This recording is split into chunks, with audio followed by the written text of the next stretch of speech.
The air hung heavy with the smell of dust and smoke. Inside a damaged building in Deir al-Bala, a makeshift classroom was taking shape. Sunlight streamed through the holes in the ceiling, illuminating a scene of both fragility and resilience. Children, their eyes wide with a mixture of apprehension and eagerness, clutched well-worn notebooks.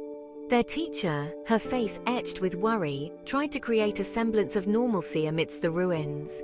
The conflict had decimated Gaza's educational infrastructure. Schools, once places of learning and laughter, now lay in ruins, scarred by bombs and neglect.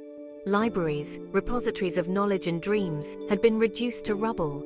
The systematic destruction of these vital institutions had left a generation of children deprived of their fundamental right to education.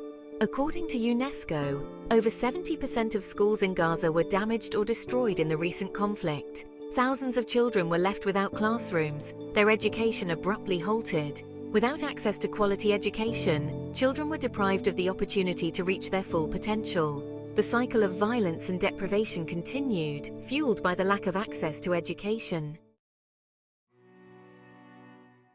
"The children, they jump at every loud sound," said Fatima, a teacher at a UN-run school in Gaza.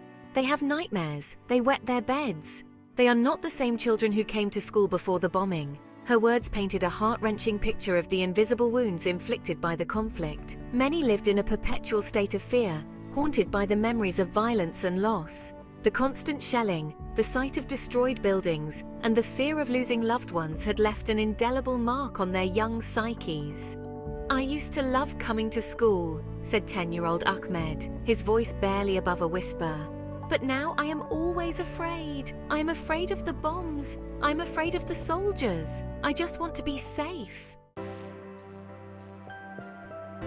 Amidst the ruins and despair, there were also stories of extraordinary resilience and hope. Teachers, despite their own losses and hardships, were determined to continue educating their students.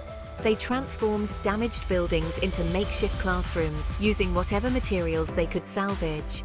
Mothers, too, played a pivotal role in ensuring that their children's education did not come to a standstill.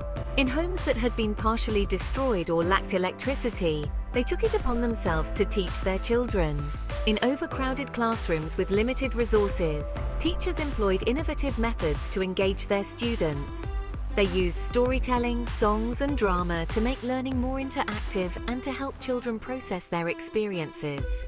The resilience of Gaza's educators and families was a testament to the transformative power of education. Even in the face of adversity, they recognized that education was not a luxury but a necessity. Section 4. A lifeline of aid. The international community had a moral obligation to support the children of Gaza. Aid agencies were working tirelessly to provide humanitarian assistance, including food, water, shelter, and medical care. Their efforts were crucial in alleviating the suffering of the people of Gaza, especially the children. However, the needs far outstripped the resources available.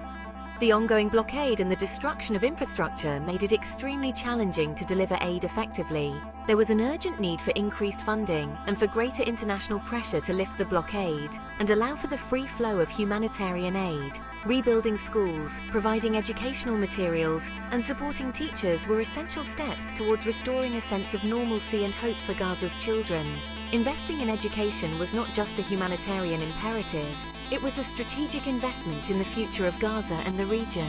A just and lasting peace was the only way to ensure that the children of Gaza could finally live in safety, dignity, and hope. Section 5. Hope in the rubble.